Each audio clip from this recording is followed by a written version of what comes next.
What's going on, guys? Welcome back to Full Court Talk for episode 75. We're back at it. How you guys doing? Good man. Playoff time. I'm ready. Uh, Damn, 75.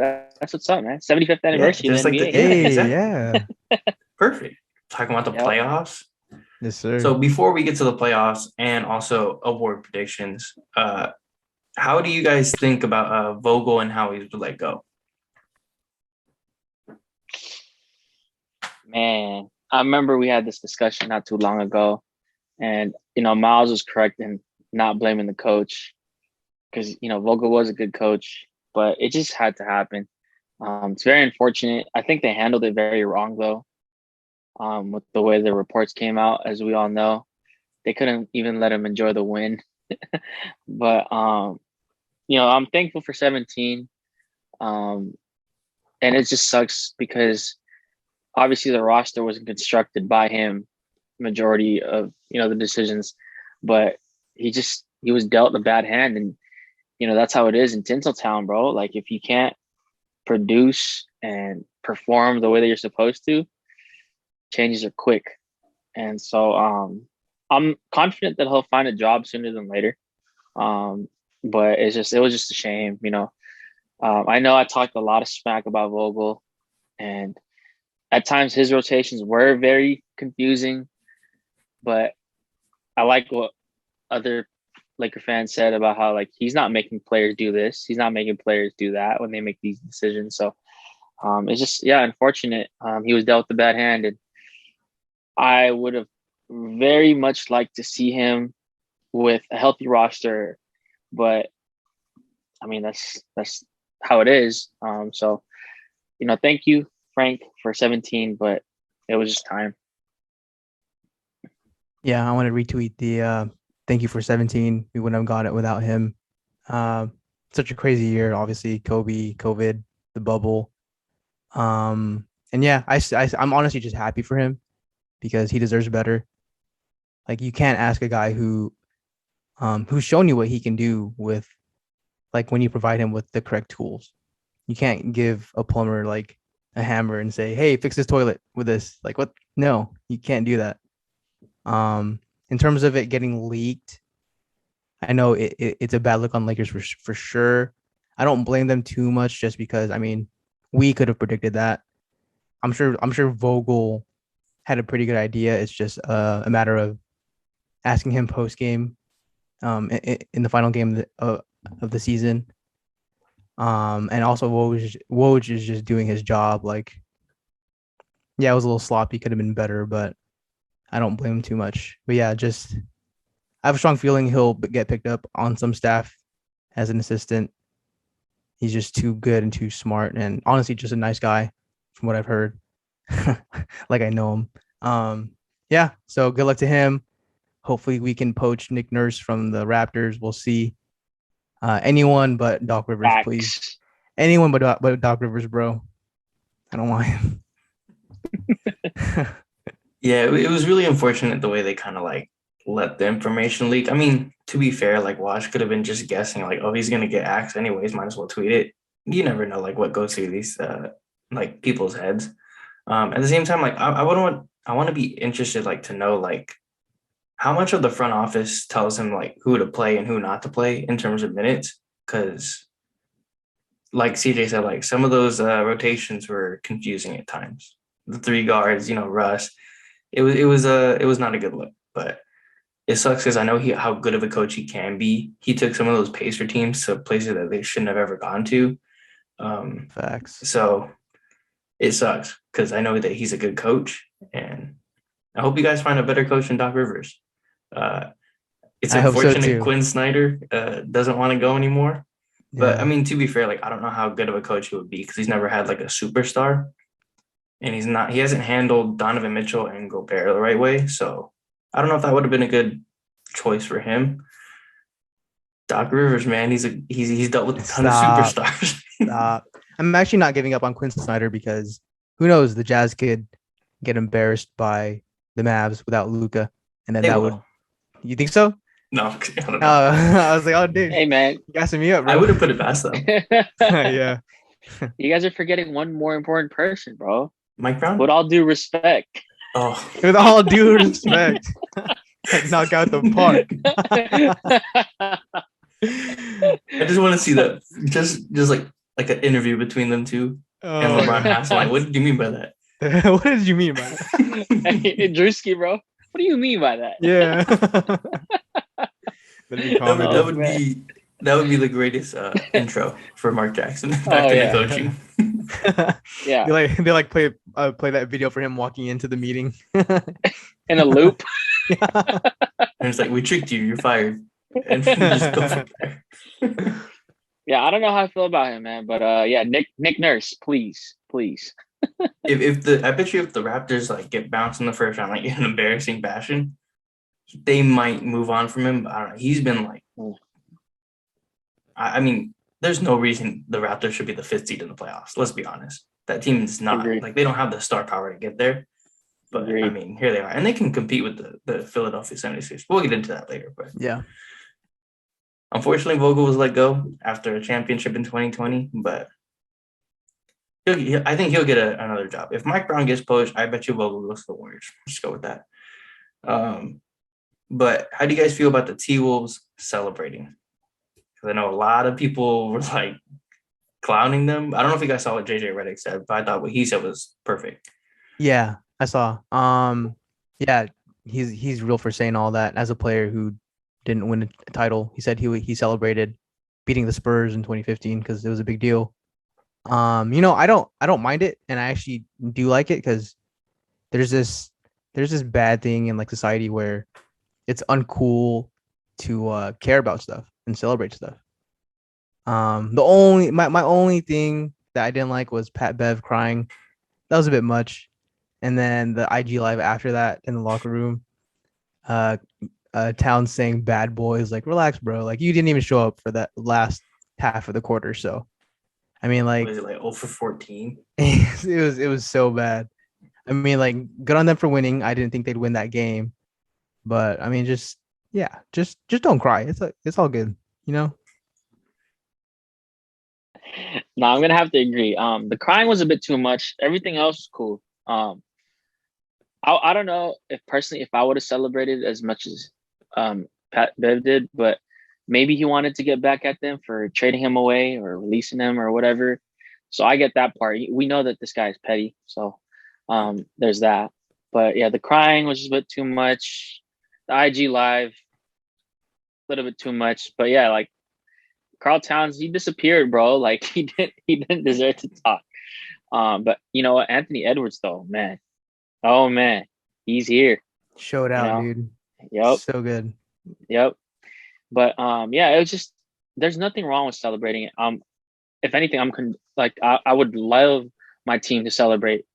Not to that extent, but I mean, if you guys really think about it, this is what their second appearance since 04. So that's something to cheer about.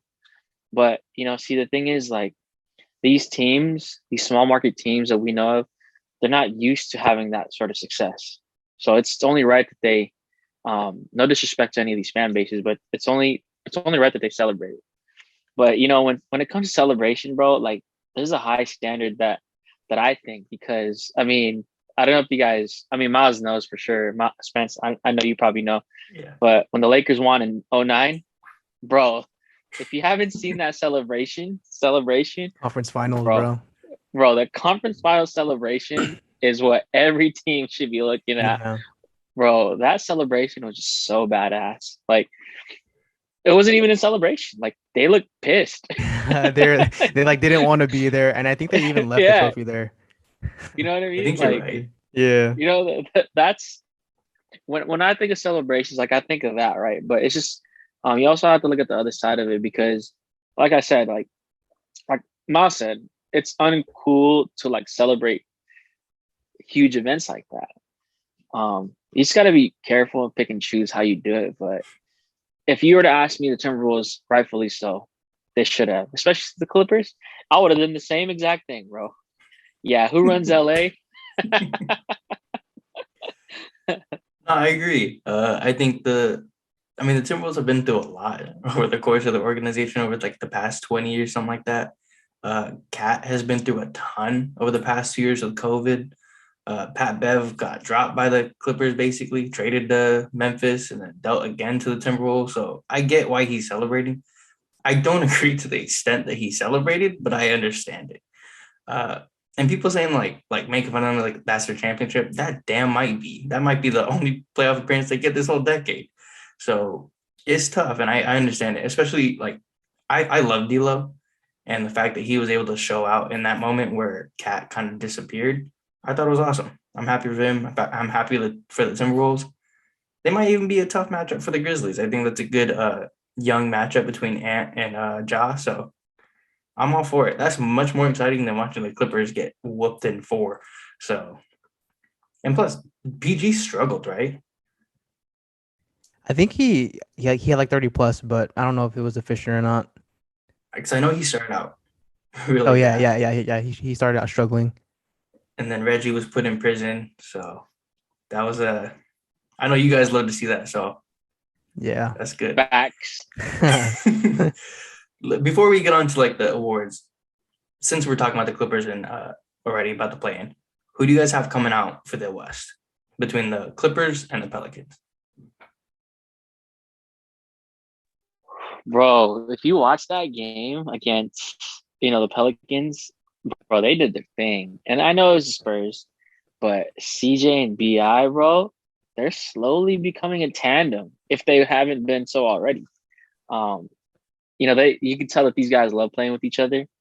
And you got to shout out Willie Green, right? Head coach Willie Green. Yeah, Willie Green. He's done a great job. And I'm not even trying to hate and be biased, but I would definitely not be surprised if CJ or BI or both of them go crazy to lead them past the Clippers.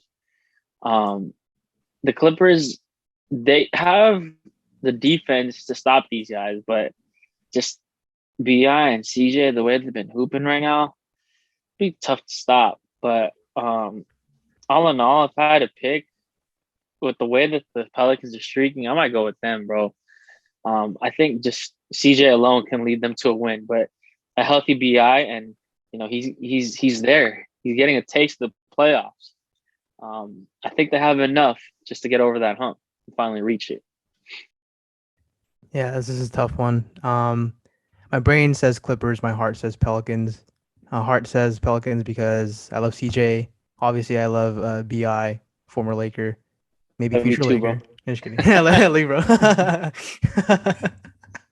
But I can't bet against Ty Lue and the Clippers. They have no business even being here because Kawhi's been out all year. Paul George missed most of the year, and not only were they in the play-in, they were the 8th seed. So, hopefully my brain's wrong because I would love to see Bi and CJ cook, uh, in the playoffs, especially Bi for the first time. Yeah, I'm gonna go with the Pelicans just because of the way the Pelicans have really like ascended over the past 2 months. I mean, when let's be honest, like when they got CJ, I was like, stupid trade, no point. They weren't gonna make the playoffs. They shut me up. CJ has been out of his mind crazy. Like he's going off every single game. And he's not just scoring anymore. He's passing, he's rebounding. He's a great player. Like he always has been. And I think he was kind of overshadowed by Dame. But man, him and Brandon Ingram is nasty. And then I think a lot of people are sleeping on Valanciunas. That dude can put up 20 and 15 so easily. Yeah. Jackson Hayes has been really good over the past month. Jose Alvarado, he looks annoying as hell, but he is so Happy for him though, likable. dude. Yeah. Yeah, What Very he's likable. done to get on that team is crazy. Yeah. And that's I mean, like, Cuzzo too, bro. they just have a lot of likable guys. Yeah. Herb Jones for what he's like thrust into the starting position and just really balled out for them almost all Shout year. out Larry Nance. That's my guy too.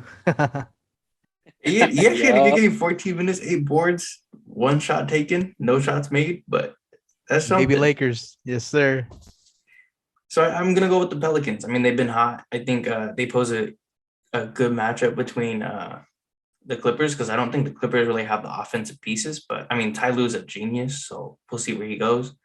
But since we're talking about on one side, let's go to the other side. Cavs and Hawks. Hawks manhandled the Hornets. Miles Bridges threw his mouthpiece as a little girl. Um, not a great look. Jared Allen might come back. He's 50-50 right now. So let's assume Jared Allen plays just for the fun of it. So with the half healthy Jared Allen, who do you guys have?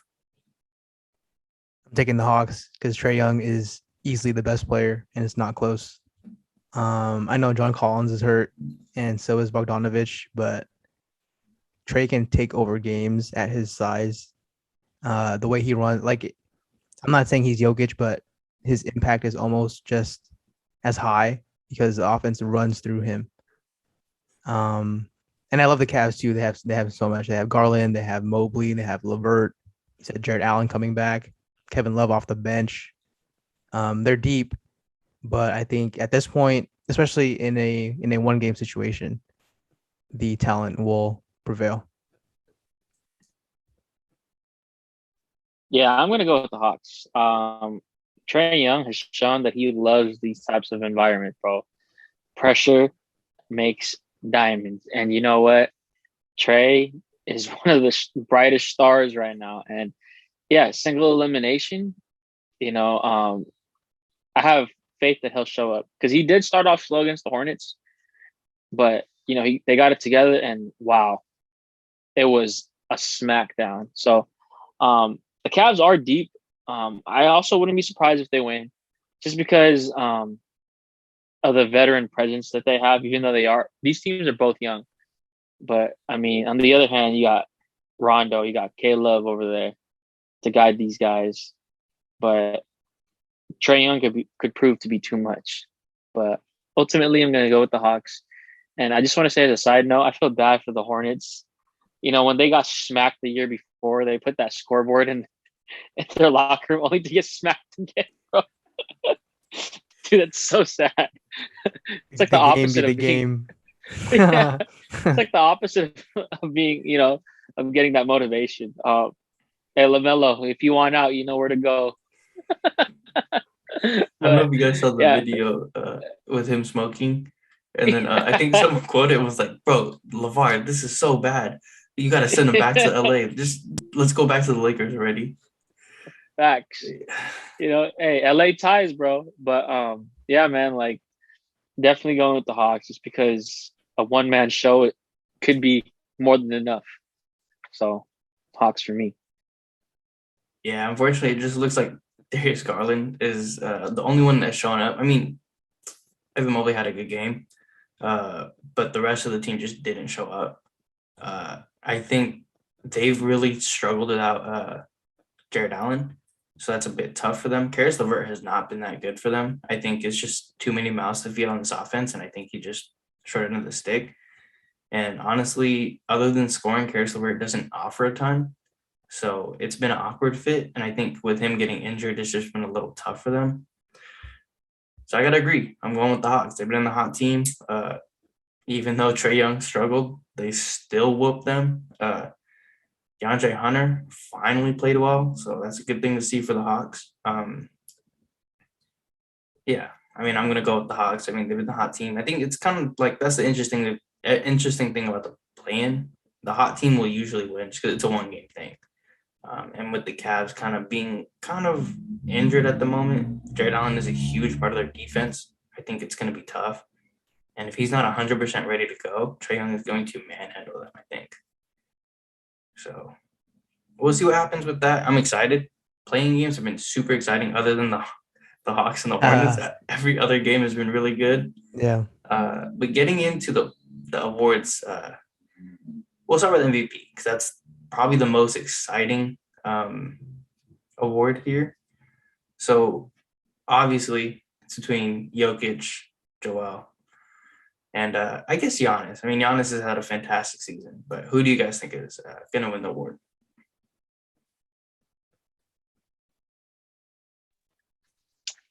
I don't know. It's tough for this one. With what Jokic is doing for the Nuggets, with not having Murray and not having MPJ, that's impressive alone. But what Embiid's doing, especially with the disgruntled Harden, um, I think he's going to be the scoring champ. If I'm not mistaken, if it's going to be him, since Braun wasn't able to close out the season. But I think I'm going to have to go with Jokic just because of the way that he impacts the game. Embiid does too, but Jokic literally plays every role for that Nuggets team.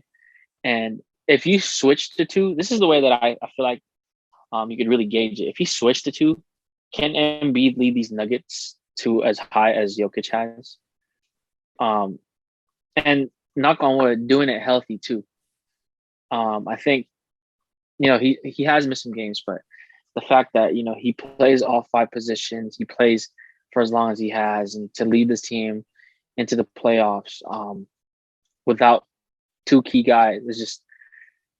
I'm gonna go with him because at the end of the day, the MVP is a regular season award for the most valuable player, and I think the most valuable player in the Nuggets obviously is Jokic, and without him, they don't run, the offense is initiated, and if one of those guys like Murray or MPJ was playing, but Jokic wasn't, they would not be as high as they are now in the standings. And so I'm gonna lean towards Jokic. Yeah, this is very not controversial, but it's so close. You could literally flip a coin and pick the person. I wouldn't be mad at it. Going into today, I was gonna say Jokic, just because that's more my style. Dragging a bunch of dudes who would be a lottery team otherwise. They're only the 6th seed. Again, like it's my style. Like I love the Harden Rockets because Harden had them in the top 4 very consistently, almost by himself. But with the context that Jokic won last year, Embiid won the scoring title this year. He also played 68 games, which is a lot, especially for him. Tougher Eastern Conference, and I think just overall he was better. He had a better improvement from last year to this year compared to Jokic. So personally, I'm gonna go Embiid. Jokic, I'm not mad at. Even Giannis, like Giannis is like LeBron now, where he's always gonna be in the conversation. Especially like we'll see what happens in the postseason, but yeah, since Jokic got last year, I'll pick Embiid this year. Yeah, I think even last season, Joel could have won it easily. Both of these guys have kind of revitalized the center position. So it's been fun to watch. I mean, we haven't seen a center duel like this in a long time. I'm going to go with Jokic just because of the sole fact that he had no star next to him. And, I don't think that's much of a argument here just because Joel didn't have a star either. James Harden was not James Harden for the time that he was on the Sixers. I think he was there for like 3 games, and then the rest of the time he was shooting like tour date kind of, it's not great. James Harden has been really bad these past couple games, but I don't want to get into that. Jokic, like CJ said, he does everything for this team, even defensively. 1.5 steals for a big is impressive. He's super efficient, 58% from the field compared to Joel's 49%. So I think off of efficiency, I'm going with Jokic. But like Myles said, I'm cool with either. Even Giannis at this point. Like all of these guys have been so good, and they've carried their teams the whole season. So I'd be cool with either. And in terms of the seeding, if the Nuggets were in the East, they would still be the 5th seed or tied for the 5th seed. So, but I mean, the Sixers did win, I think, 3 more games. So Yeah, they 3 more still did games. have a better game or Yeah. better season. But yeah, either way, I'm cool with it. They both deserve it. If you could give co-MVPs, which I don't think they would ever do it, I'd be cool with that this season. Yeah. But for Depoy, I think this is the first season I think we're going to see a guard or a forward or a wing win the position or win the award. Mikal Bridges or Marcus Smart. I think either of them deserve it. Rudy Gobert has had a great season defensively, and I hate saying that. But I think what Marcus Smart and Mikal Bridges have done have been amazing. Up until I think like I want to say noon, I knew who I was going to pick. I was going to pick Mikal Bridges because he's been phenomenal on that end. But then I saw what Doris Burke said in her reasoning for picking Marcus Smart, and I agree. She picked the best defender on the best defensive team, and it was Marcus Smart. The Boston Celtics were a great defensive team this season, and I think that's been kind of their identity for a little bit, but Marcus Smart has been that guy. So because of Doris Burke, I'm changing my answer. Marcus Smart has been fantastic. He always has been.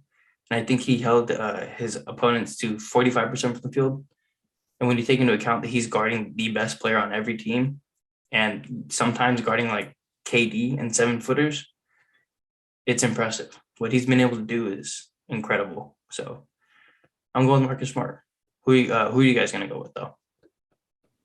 I'm going the same exact way. Marcus Smart, easy. The way I see him, I kind of value him like Draymond. He's the heart and soul of what they do on both ends, but more so defensively. Like, how is your guard? What is he, like 6'4", 6'5", maybe? That's a hard your defense. They can switch everything because of him. Again, they got hot and climbed all the way up to the second seed in the Eastern Conference. So, I think they deserve something to show for their season, and I think it'll be Marcus Smart. I'm gonna go with Jaren Jackson. No, I'm just kidding. Hey, he is efficient in terms of blocked shots, but I'm gonna have to go Marcus Smart. Mikal Bridges was my pick as soon as the topic was brought up to us about what we're gonna talk about today, because the Suns, the number one seed for a reason. They won so many games for a reason. They came back from so many games for a reason, and part of that is Mikal Bridges. But what you guys said it best, what Marcus Smart has been able to do for the Celtics and to lead that charge, to be that catalyst for one of the best defensive teams is saying something. And yeah, Spence, like what you said, like he gets switched on guys that are way taller than him. Yeah, he doesn't back down. He's a likable Patrick Beverly, honestly. And I know he caught some heat recently for what he did with Steph, but that's just who he is as a defender, right? He's going to go for those balls. He's going to go for everything, like the 50-50s. And I think, you could have argued that he could have won this award earlier, but people are seeing it now. And so I hate to praise the Celtics just because of, rivalry issues, but Marcus Smart has been the catalyst for them, and it shows. And like we all know, they streaked for a good amount of the season, and that's shout out to Udoka and what he's done for the Celtics. And so they're going to be fun to watch in the playoffs, just because playoff basketball is a whole different ball game. But yeah, I would say that Marcus Smart is deserving of Depoy. Yeah, and I think this is like one of the coolest things. It's going to be a guard that finally wins it. I think the last one was it might have been Gary Payton. It was Gary Payton, yes. Yeah. Yep. That's a great company for Marcus Smart to be in. Like CJ said, I think he should have won it earlier. But I mean, people get enamored with the blocks and the rebounds, and I think that's kind of where it goes. People don't really look at like the defensive. For defense, you really have to look at the advanced statistics, just because the steals and all that isn't really going to show up as much. Marcus Smart deserves it. I think he's a fantastic defender. And maybe this starts a wave where forwards and guards start winning the award. And I would love that. That'd be cool. So Rookie of the Year. This is one of the most competitive Rookie of the Year cases. Every year there's that one guy that just kind of runs in front of the pack. This year, I think you could argue a case for 3 players, maybe even more. Josh Giddey had a great season, but he was not a shit team. But I'm going with Scotty Barnes, man. I've been calling it from the jump. I love Scotty Barnes, love his energy.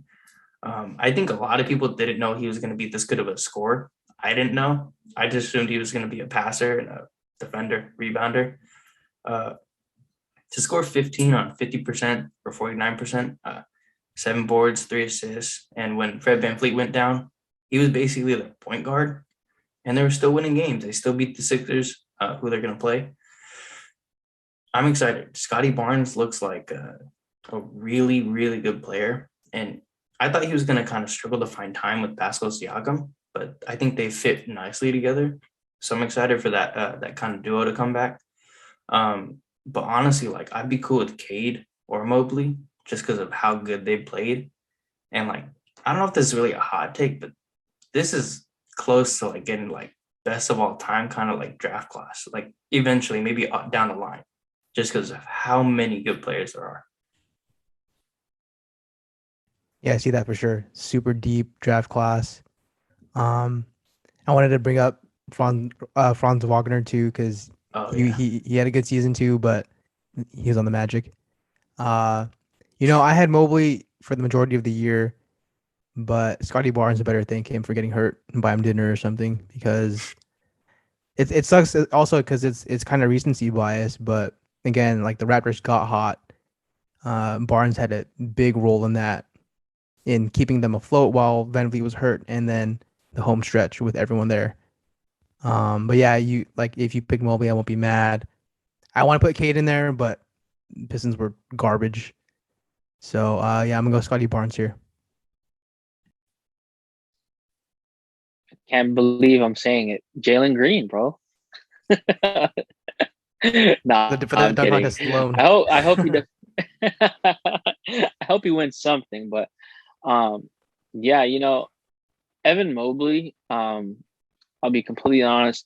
Coming into the draft, I did not know anything about this guy just because I watched a lot of college hoops. But to play in USC, even though it's considered like in California, it's supposed to be local, so I can watch these types of games in Pac-10 or Pac-12. Sorry, but yeah, I didn't know anything about him, and for him to come out the way that he did, it's very impressive on a team that when, if I remember correctly, we were previewing the Cavs and we're like, whoa, it's too many bigs, it's not gonna work, and it worked. And so I had him for the longest time, but um, Scotty Barnes, like you call this Spence, like he does everything, everything, and it's crazy because that year that he had at Florida State, and then the same conference Duke, he wasn't even all that impressive, and that just goes to show that these guys um have a lot to showcase aside from what they showed in college hoops. And when Van Fleet went down, like he became one of the top options, if not the top option, you know. And so for him to play an all around role, and it's just crazy how a rookie can impact the team like that. And you mix everything all together. Nick Nurse being a great coach. Nick Nurse being a great coach, so great coach. But it's just I'm really happy for him just because when the Raptors picked him, a lot of us were confused. We all thought it was going to be Suggs, and so for him to do what he did for this season, and what he'll continue to do in the playoffs, I think he's very deserving of it. Yeah, and I think another thing, I just love his energy. And like you can tell the dude just loves the game of basketball. And I think that's really underrated. And I think that's why the Raptors ended up picking him. And honestly, if Jalen Green started getting hot earlier, he probably would have won the award. I think he ended like the last 8 games with like 30 pieces, and I think there was like a 40 piece in there. He finally broke out, and that was good to see. So I was getting worried for a little bit. But Facts. I'm so glad. he's a hooper. I'm excited for his I think next season they're gonna be bad still, but Jalen Green, he might show up. He might show up. That team's going to be interesting, bro. Kevin Porter, Josh Christopher, Jalen Green, and maybe my guy Paolo Banchero. I mean, who knows? They're going to be a fun team to watch. But yes, they are going to still be garbage, unfortunately. Yeah, unfortunately. But on to we'll say my favorite one for last. We'll go 6-man. I think this is pretty obvious. I mean, 6-man such a it's usually a 1-man race every year. I'm I'm gonna go with Tyler Hero. He can't average 20 points off the bench and not get the award. I honestly couldn't think of anyone else, even like a devil's advocate kind of thing. Could not think of anyone else, but I guess who do you guys have? Yeah, Tyler Hero. Move on. Wait, you're telling me Lou Will's not in the running anymore? Well, yeah, bro, Tyler Hero. It's crazy. I remember we were all worried. He had that sophomore slump, right? And I'm glad he found it again because it was starting to get concerning. He has like all the confidence in the world, and for him to actually, put up the numbers that he does and impact the team, and it's crazy because that's the only award for anything related to Miami. Aren't they like the number one team in the East? Yeah. Um, Bam had some consideration for Depoy too, but wasn't really Yeah. close. Yeah, I think he got injured. You know what I He mean? had COVID, so like Yeah. kind of put him out of the Yeah. running. Yeah. Like if you think about it, though, Miami, like no Coach of the Year nominations or nothing for MIP, nothing. It's just they've been quietly going up the ranks, and it's just Tyler Hero is the only sure thing. And yeah, if you really think about it, is there another six man? Even though we know that there is, right? Is there another one? But Tyler Hero's running away with the trophy, so he got that locked in. Yeah, I'd be shocked if he lost. I don't know who he would lose to. You know how they usually do like 3 players like who they nominate for these awards? Who the fuck are they gonna nominate at this point? I don't know who they're gonna nominate. Austin Reeves, baby. He started some Caruso. No. If Caruso didn't get hurt, I think he would have had a shot. Oh yeah. Good point. Yeah. Coach of the year. Last year, I think it was Tom Thibodeau, right? Let me look that up. I don't know. I feel like it was Tibbs. It had to be. Because I know Monty Williams won the Coaches Association Coach of the Year award. But I mean, wow, Myles looks that up. I'm gonna go with Monty Williams. Okay, that's what I figured. Yeah, I'm gonna go with Monty Williams. What he's done with the Suns is insane. I will say Taylor Jenkins has been fantastic on the Grizzlies to coach and win games without Ja. That deserves some praise. But the Suns are just so well coached. You can tell like they really are just a well coached team. They're a well-oiled machine. I from what that team has done in the past and like how shit they have been to where they are now, it's crazy. So I'm going with Monty Williams. I think he probably should have won last year, considering that Tibbs is not even getting close to getting fired, even though that team sucks. But yeah, I'm going with Monty. I'm gonna have to go with Taylor Jenkins, and the Grizzlies, if I'm not mistaken, 2nd seed, right? Just what they were, like you said, Spence, what they were able to accomplish without their star player, with their star player. I think it's impressive in its own right. And yes, you can definitely say that Monty Williams does deserve it because, bro, the Suns are so well coached. They're so annoying, but it's not because of him, right? It's so annoying, but it's definitely not because of him.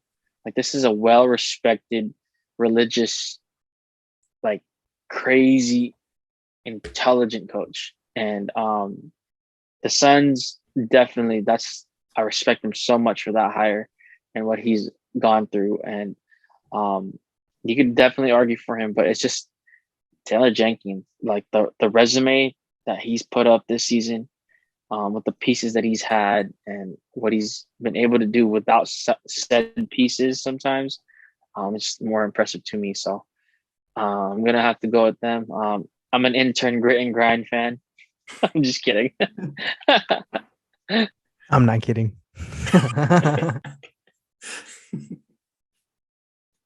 Oh yeah, sorry. I'm gonna go Monty Williams because what he's done with the Suns after how they lost last year's finals has been remarkable. I feel like any team that loses 25 games or less in a season, that's like a big thing in itself. But they were 8 games better than the second best team in the whole league. So it wasn't even close. Chris Paul missed some time. Ayton missed some time, but they still kept winning. We'll see who they get in the first round. I think they'll be fine. But yeah, happy for Monty, like you mentioned, because everyone knows about the story of his family. Yeah, Monty Williams is my pick. Yeah, I think what he went through is so tragic, and I think he deserves because I think for a little while he was out of the NBA. Like a lot of people just kind of threw him under the bus, and then I think he came back, he bounced back in style, and I'm so happy for him because like what he's been through is tragic. But we're gonna round this out with some playoff predictions. We'll start with let's go with the East because I feel like they're a little more competitive. We'll start with the Heat, and let's say the Hawks, because we already said that we think the Hawks are gonna win. So Heat, Hawks, who do you guys have? Heat in 7. I say Heat in an easy 5 because of what they have over Atlanta. I think they could throw a whole bunch of guys on Trae Young, even though he can go crazy on anybody. But I'm gonna say 5. I'm gonna split the difference. Go Heat in 6. I think Trae Young, he likes to show up for playoff games, but the Heat are too good defensively to lose this, I think. Going up to my favorite matchup, Sixers and Raptors. Who do you guys have?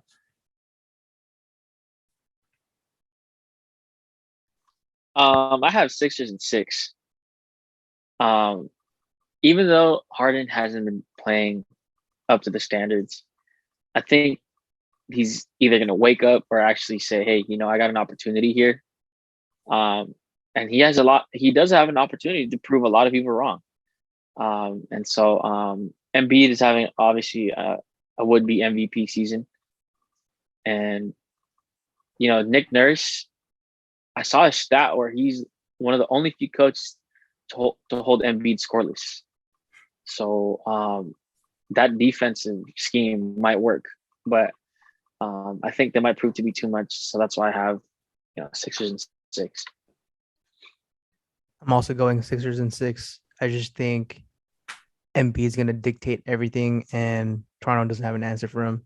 And if they throw everyone at him, there's enough pieces around Embiid to win regardless. I'm going Raptors in 7. Just because I don't think Harden has enough to compete.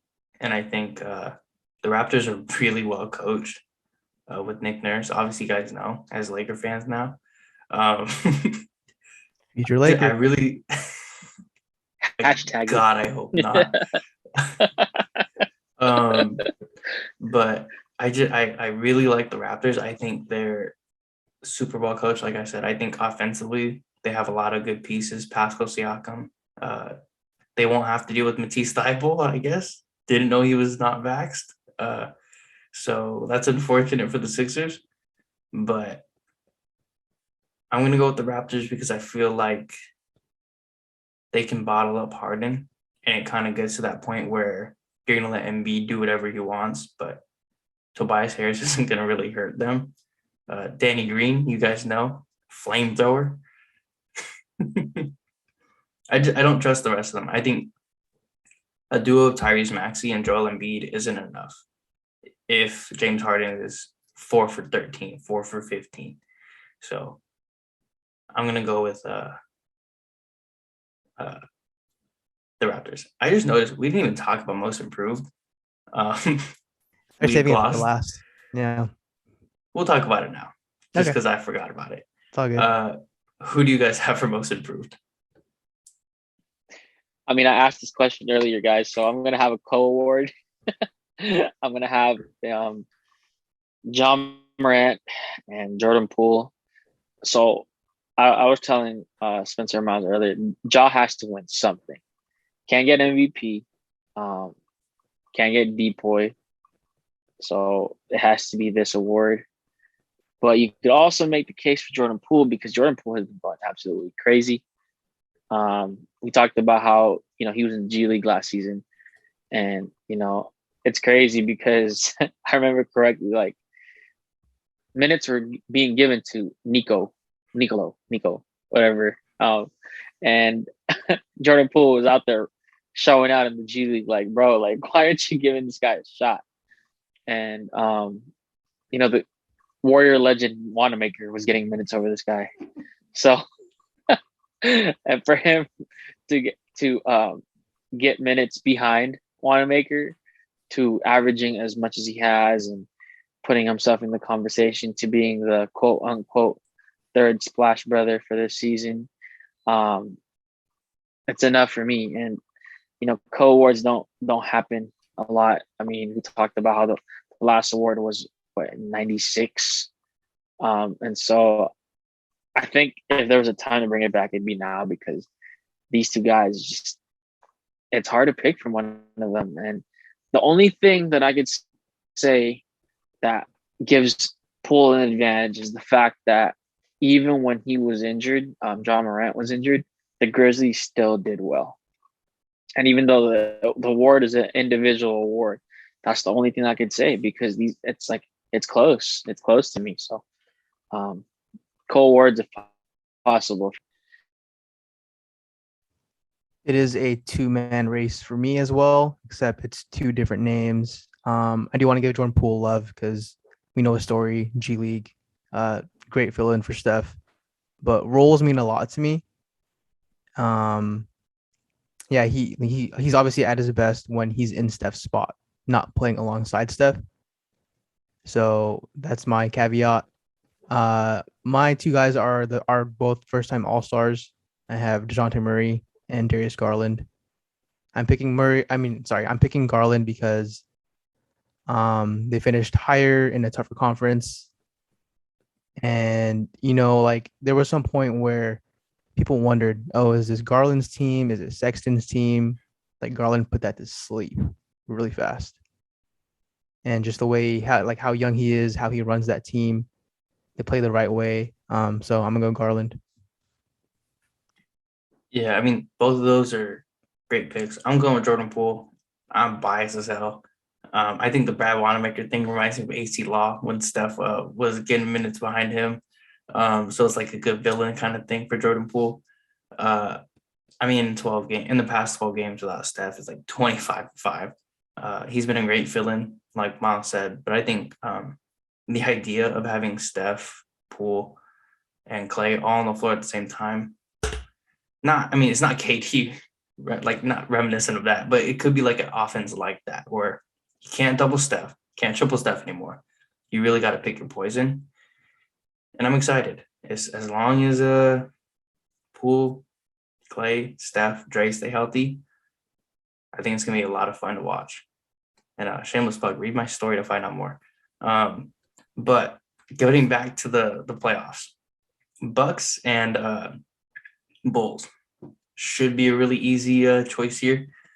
I'm going with the Bucks. The Bulls have been god awful in the second half of the season. Injuries have really ravaged their season. Lonzo Ball will not be returning. DeMar has been really bad, or not really bad. He hasn't been who he was in the first half, the MVP candidate. So honestly, I'm going Bucks in 4, clean sweep. I'll go Bucks in 5, gentlemen sweep. I have respect for Levine, DeRozan, Caruso, obviously, but 5. I'm going Bulls and no, I'm kidding. No, I also have them getting swept, unfortunately. I love Levine, and he does have the firepower to lead them to at least one win. And I also would not be surprised if it happened. I also wouldn't be surprised if they went in a stunner for game 1, because of what they could have and they could bring out. But I don't want to say that I was right about the Bulls, but I also don't want to say that I was wrong about the Bulls, because it's been kind of up and down. We're right. I mean, to be perfectly honest, they had a reputation this season for not showing up against top ranked teams. And the thing is, though, DeMar DeRozan had a good first half of the season, and when he was just hitting game winners left and right, like you get a game winner, you get a game winner, bro. It was crazy. But they're playing against Giannis, bro. Come on, man. But like I said, if Giannis and Chris Middleton have a bad game, all it takes is a bad game, not a terrible game, a bad game. Levine and company could take advantage and steal game one. It's what I think. But for the most part, I have confidence that it won't go past 4. 5, I can definitely see that happening. But yeah, I have them 4. The Bulls they imploded. I mean, at the beginning, it was kind of like, okay, they'll beat a good team eventually. I think the stat at the end of the season, they were 0-for against the top 3 teams in both conferences. And if you can't beat the top 3 teams, like, that's a really bad look, especially for a team that was supposed to be and touted to be like one of the best built in the league this season. And I think Lonzo's injury had something to do with that, but then they just fell apart. It was unfortunate to see. Getting on to the last round, or the last duo or competitors, whatever you want to call them. Boston and Brooklyn, 2 of the teams that probably it should be role reversal with how the season started. This is a tough one because I don't want to bet against KD, but I mean, if Robert Williams comes back, that's a big part because the Nets don't really have a big that can defend, and I'm going to go with the Celtics in 7, just because I think the Celtics have been hooping since, I don't know, not even half the season, like 3/4 of the season. They've been going crazy. And defensively, I think they could do it. And that city got a chip on the shoulder for Kyrie, so I'm excited to see it. That's going to be a really good series, though. Hey, man, I have this is my answer for you. Shout out Andre Drummond. That was the most hilarious thing ever, bro. He's such an idiot. But they started falling off after that incident, which is hilarious. But I'm gonna have to go with the Nets in 7, bro. Like you said, I can't bet against KD, and Kyrie has been hooping. If it could be Ramadan, shout out to all of them all the time, bro. Man, Ramadan, Kyrie, top 5. But it's crazy because now he can hoop at home, right? If he wasn't allowed to hoop at home, oh yeah, easily in 6 or maybe 5 games for the Celtics. But now that Kyrie's back, KD's hooping, like that interview that he had, right? Tip the ball and let's hoop. I think they can do it, bro. Tatum and Brown, it's just they're a tandem, bro. That's the crazy part. This is probably my favorite Eastern Conference series. Just because of the powerhouses in there, and they matched up last season, right? Last season in the playoffs, they matched up, and so I would definitely looking forward to it because Marcus Smart, our decoy right there. KD just hooping out of his mind like always. So yeah, I got Nets in 7.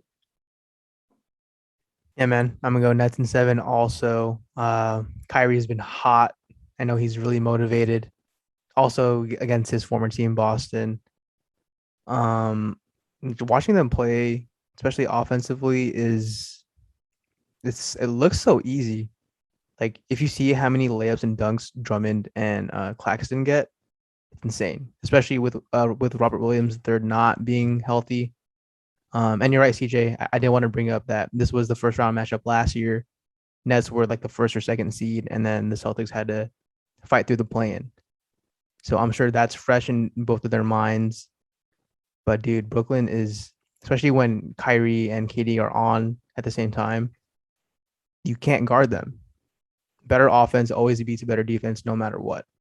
And I love Tatum, but he can't carry that team not by himself because obviously they're solid, but in terms of superstars, there's three of them. Brooklyn has two of them, and you're right. This is easily the best series of the first round, both conferences to me. Yeah, I mean, the Nets should not be there. That's a fact. You guys think Ben Simmons has any impact in the series? Who? Nah. I hope not. I don't want to see him and mess it all up, and then they lose. That would be terrible. I just don't see the point of bringing him back mid-series. I think that's the worst thing you could do to someone. But hey, if he wants to do it, he wants to do it. I will say I've watched a couple of games where the Celtics just looked lost late game. I think Marcus Smart said it earlier in the season where he said that late game they go iso ball, and I think that's one of the most dangerous things you could do, especially if you're trailing, because you're just wasting time on the clock. So I could see this series going either way. I mean, KD late game, Kyrie late game. We know what that's like. It is going to be a tough series, and I'm excited for it. We'll go 2-7 for the West. Grizzlies, Timberwolves. It's a closer matchup maybe than you think, just because the Timberwolves won 46 games, which is impressive because we haven't seen the Timberwolves win 46 games in how long? But I mean, Grizzlies are one of the best teams this season, so I'm gonna go with I guess it's 5 or 6. Grizzlies in 5 or 6. I'm gonna go be safe and go 6. Yeah, the same. Grizzlies in 6, just because I think Towns is gonna eat. Love Steven Adams, but it's kind of a bad matchup. So yeah, I got Grizzlies in 6 also. Yeah, I'm gonna have to go Grizzlies in 6. Ja versus Ant-Man is gonna be fun to watch though. I will say that. And if Cat cannot show up and he does the same BS that he pulled, it might be quicker than 6. But at the same time, it'll also be fun to watch Pat Bev try to guard Ja. That's gonna. If I had to choose a second best series, it would have to be this one. Even though it could end fairly quickly, just because of the storylines behind it. And I want to see how well the Grizzlies can perform in the playoffs, because regular season success doesn't always translate. So it'll be a good first test for them, especially with the physicality that Pat Bev has instilled with Minnesota. And right now, Karl Anthony Towns, even though he hasn't really proven much, he thinks he's him. So we'll see. But yeah, Grizzlies in 6 just to be on the safe side. Yeah, and I think the thing to watch out for is that the Grizzlies are a team that likes to run, and playoff basketball is not transition basketball. It's honestly all half court. You need to have good sets. You need to run. And I think the best teams you see win are the ones that can play in the half court. So it'll be interesting to see if they can pick up the half court ball or they still try and run it down your throat. Because, I mean, we've seen crazier things happen. Grizzlies could go all the way. They're a team that, could get bounced early, or they could easily make it down to at least the Western Conference Finals. I think they're a good team. I hate to say that, but they're a good team. On to, obviously, the matchup that I care most about. Nuggets and Warriors. Now, I don't know if you guys saw, Jalen Rose said that Jalen Rose, and I don't remember the other guy that he has with him on his little talk show. They both picked the Nuggets to win. And they said the Warriors weren't better. They're not as good as the Suns or the Grizzlies, which, I mean, they did lose the season series, but I'll get into that later. But who do you guys have, Nuggets or Warriors? Be honest. Assuming that Steph comes back for game 1 like he's supposed to, I will go Warriors in 6. But if Steph if he can't play the whole series, Nuggets in 7, just because Jokic is gonna command so much attention, and it'll probably come down to whether you let him cook and shut down everyone else. But even so, he's just so great that he'll punish you for whatever you pick. But yeah, if Steph is healthy, Warriors in 6. If not, Nuggets in 7. Nuggets in 4, bro. Come on now. In 3, what you mean? In 3, So should have done bro. it so early. Come It on. was so bad. Yeah. It's gonna. A lot of my decision is gonna be dictated on how and when Steph comes back. If he's there for game 1 and he is just even a tad bit of his old self, I'm gonna say Warriors in 6. But if not, Nuggets can take this in 7. But that's because Kevon Looney can only do so much. I know Draymond is there, but Jokic can toy around with anybody in the league. It's too little. And so, yeah, no, exactly. And it's all a matter of, will the role players for the Nuggets show up, right? Bones has been going crazy for them. Came out of nowhere. Campazzo is getting suspended, but he doesn't even get minutes as much anymore because of Bones. Yeah, so I bet Kalena and the other analysts is hyped up for that one. But I think the Mile High home court advantage is something to think about too, bro. It's not easy playing there. But I mean, let's be honest. Like, even though Jokic is an MVP candidate, if not the front runner to win it, Warriors should be favorites to win this one, and I have them in 6. So, yeah. Yeah, as long as they're healthy, I think the Warriors win this. I will want to say, like, a lot of people are taking into account the season series. Draymond didn't play a single game during the season series. Steph didn't play a couple games, I think. Clay for sure didn't play a couple games. So I think you can throw the season series out.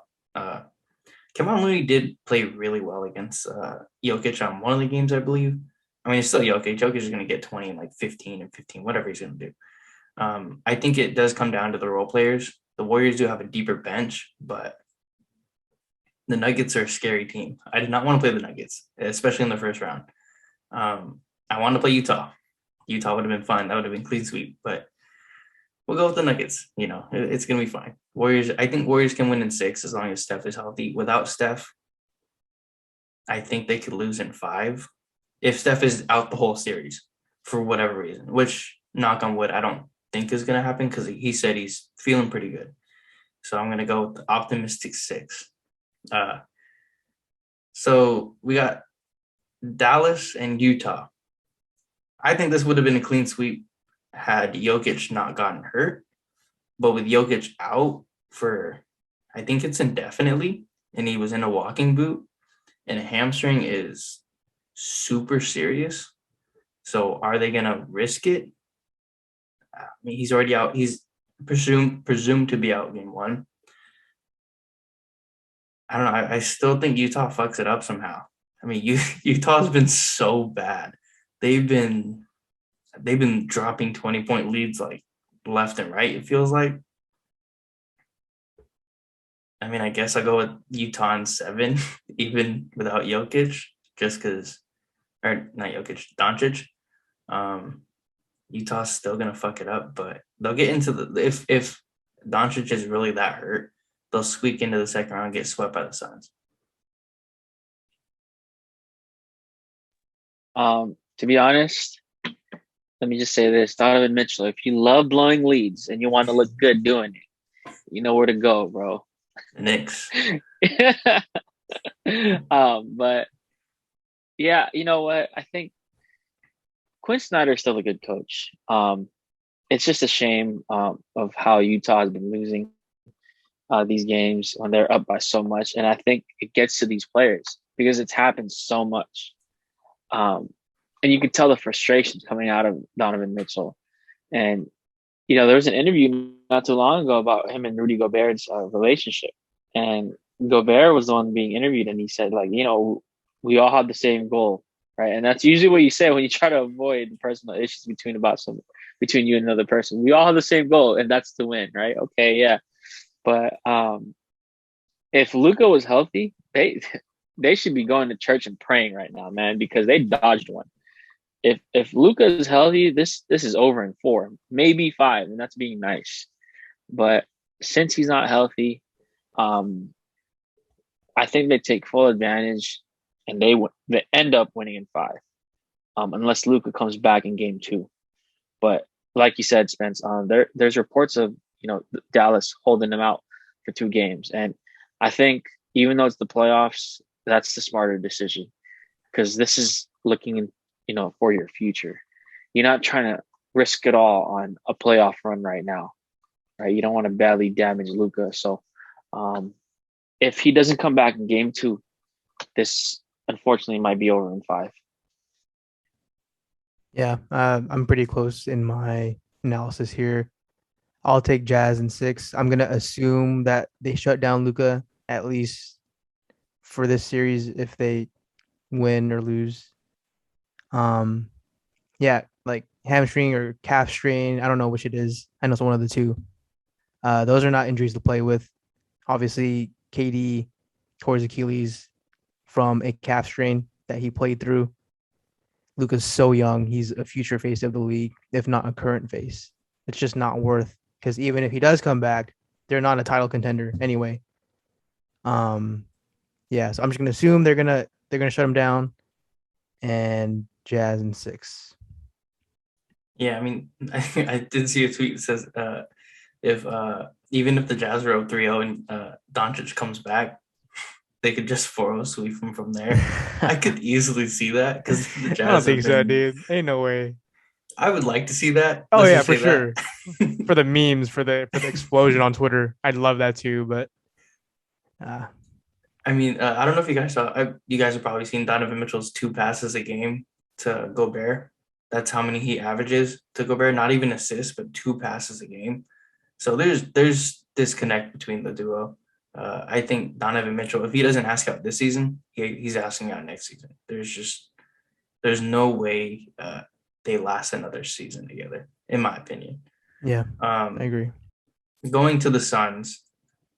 So I think 2 of us had the Pelicans, 1 of us had the Clippers, right? So we'll just go from whoever we thought was going to win that plan.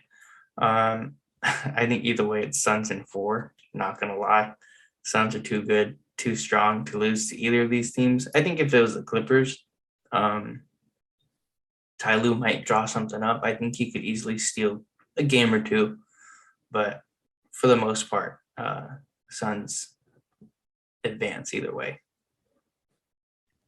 Yeah, if it's New Orleans, I'm going Suns in 4. For Clippers, Suns in 5. For the Clippers, yeah, I think they could still win.